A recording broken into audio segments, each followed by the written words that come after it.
ও মাইয়া একটু খারাপ তো, এদিকে একটু আও তো। তোমার নাম কি গো? কেন নাম শুনে আপনার নাম কি? একটু কও না মা, তোমার নাম কি? আমার নাম টনি, মোছার টনি খাতুন। তোমার বাবার নাম কি? আমার বাবার নাম ফজর আলী। তোমার বাড়ি কোথায়? ওইখানে। জায়গা এতদিনে মনে হয় আল্লাহ আমার কপালটা খুললো, মাইয়া এখন পাইছি, এবার মনে হয় বিয়া খান হইব। যাই ফজর আলী বাড়ির দিকে যাই।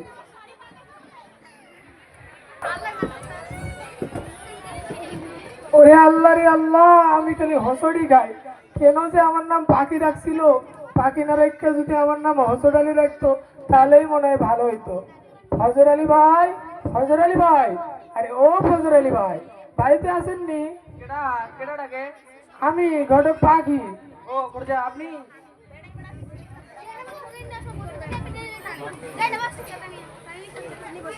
আইসেন বসেন। তাড়াতাড়ি নে তাড়াতাড়ি। তাহলে কি মনে করিয়া? মাইয়া তো মাশাআল্লাহ বড় হইছে, তাই বিয়ার সম্বন্ধ লইয়া আইলাম। মাইয়া যখন বড় হইছে তাহলে বিয়েটা দেউনি লাগবো। আচ্ছা করুন সাহেব, কোন ছেলে কথা বল? ওই পাশের গ্রামের পচা মন্ডল আছে না, তারই ছেলে পেঁচা মন্ডলের সঙ্গে।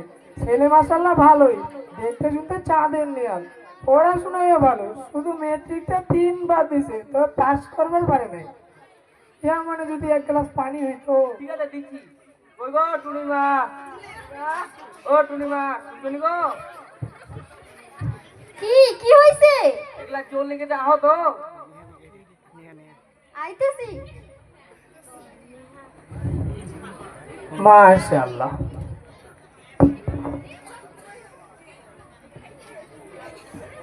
শোনো টুনিমা, আমার টুন লইয়া বিজি শুনলে আছে বড় সাহেব। ওই পা পচা মন্ডল ছেলে না, তার সাথে পেঁচা মন্ডলের সাথে তা কেমন হয়? হেরা তো মেলা ধনী, আর হেগুন লেগে আত্মীয় করলে অনেক টেহা লাগবো, অনেক কিছু দিতে হইবো। এত টেহা আমরা কই পামু? আরে ভাবি খারাপ তো, এরা তো অনেক বড় মনের মানুষ, হ্যাগো টিয়া পয়সার অভাব আছে নাকি? আপনারা যদি কিছু দেন তো দিবে, না দিলে না দিবে। আচ্ছা তাইলে যা ভালো হয় তাই করেন। তাহলে বড় সাহেব আমরা রাজি আছি। মাশাআল্লাহ, আলহামদুলিল্লাহ। তাহলে আমি এখন ছেলের বাড়ির দিকে যাই।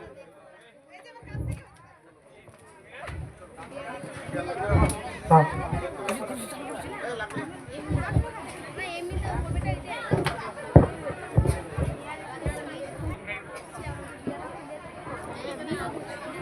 পচামন্ডল ভাই, পচামন্ডল ভাই, আরে ও পচামন্ডল ভাই, বাড়িতে আসেননি?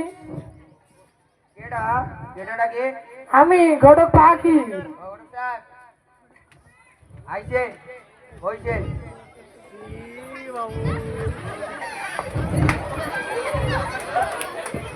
তো কোন মাইয়ারে খোঁজ পাইলেন? মাইয়া এখন পাইছি, ওই পাশের আমার ফজর হয়ে আছে না, তারই মাইয়া। আমি তো এরমই মাইয়া চাইছিলাম। বাবা আমি কিন্তু ঠিক আছে, বিয়ে করবো না, এটা ওই কইয়া দিয়ে। আরে বাবা তুমি এত রাগ করো কেন, হেরা তো টিয়া দিবই, এখন একটাই মাত্র মাইয়া, টিয়া না দিয়ে কই যাইবো? দরকার পড়লে জমি জায়গা বেচছে তোমার টিয়া দিব। একবার বিয়েটা করে দেখো না কিরকম মজা। ঠিক আছে ঘটক সাহেব, তাহলে আপনি বিয়ের ব্যবস্থাটা করুন। মাশাআল্লাহ, আলহামদুলিল্লাহ। তাহলে আমি এখন বিয়ের ব্যবস্থা করি।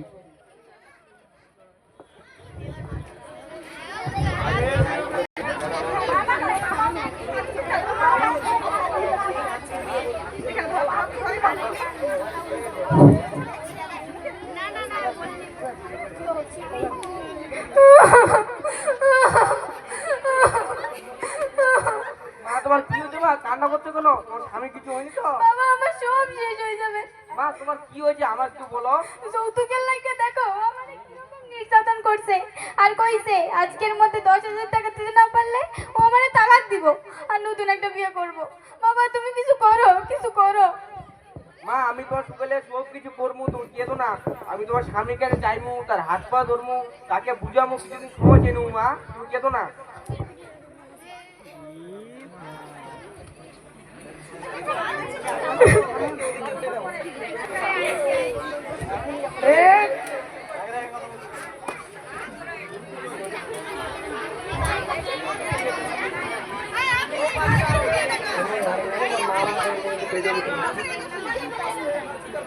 কি রে টেকা নিয়ে আইছস? বাবা তুমি কেমন আছো বাবা? ভালো নাই, টাকা কই? টাকা আনছেন?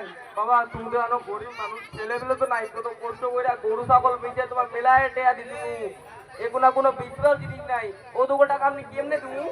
মাইয়ের জন্ম হয়েছেন, টেকা জন্ম দেন নাই, কোথা থেকে দিবেন এটা আমি জানি নাই। আমার টাকা চাই, টাকা না দিতে পারলে আপনার মা মরা মাইয়াটা স্বামী আর হইব, সারা জীবন ঘরে পালতে হইব। বাবা ও তো নিশ্চয় না বাবা, মা আমরা মাইকে তো কষ্ট দিই না বাবা, আমার একটু দয়া করো বাবা। কোনো চয়মা করে পারুম নাই, আমার টাকার দরকার, নাহলে এমনি ওরে তালাক দিমু। না বাবা না, তুমিও অত করে ক্ষতি করো না। আমি কোথা দেখি আমার ভাঙা ভাঙা ওটা তোমার নামে লিখে দেবো, তবুও তোমাকে তালাক দিও না বাবা। ওই ভাঙা ঘর নিয়ে আমি কি করবো? আমার টাকার দরকার, দরকার হলে আপনার রক্ত হয়েছে আমার টাকা দিবেন। ঠিক আছে বাবা, এই বৃত্তি হচ্ছে আমি রক্ত পেয়ে তোমার টাকা দিব।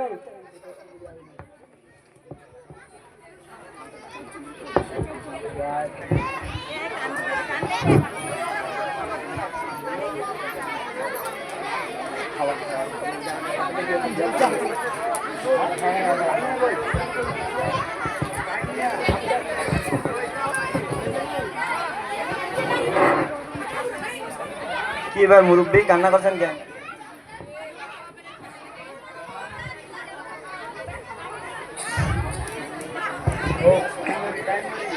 ঠিক আছে, কান্না করেন না, চলেন দেখি গিয়ে কিছু করা যায় কিনা।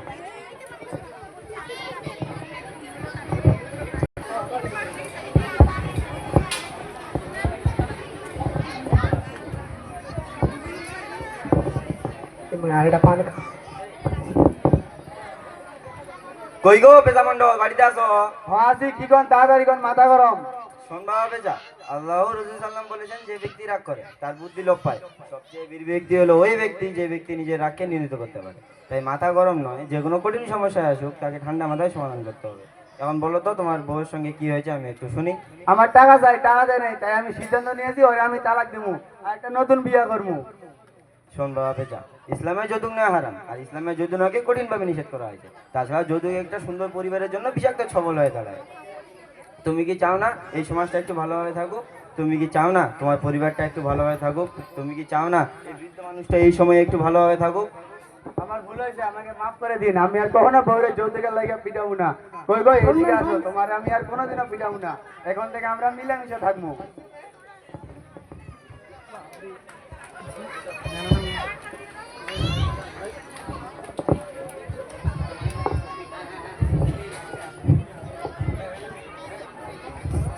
মনে মনে যা ভাবছিলাম তা তাহলে সত্যি হইলো, ফিরিংটা বাইজেই গেল। এখন মাইর খাওয়ার আগে এখান থেকে কাইটটা পড়ি। ধর, ওই যে করো, ধর ধর। মুরব্বি সাহেব আমারে মাফ করে দেন, মুরব্বি সাহেব আমারে মাফ করে দেন। আচ্ছা, ওঠেন ওঠেন ওঠেন।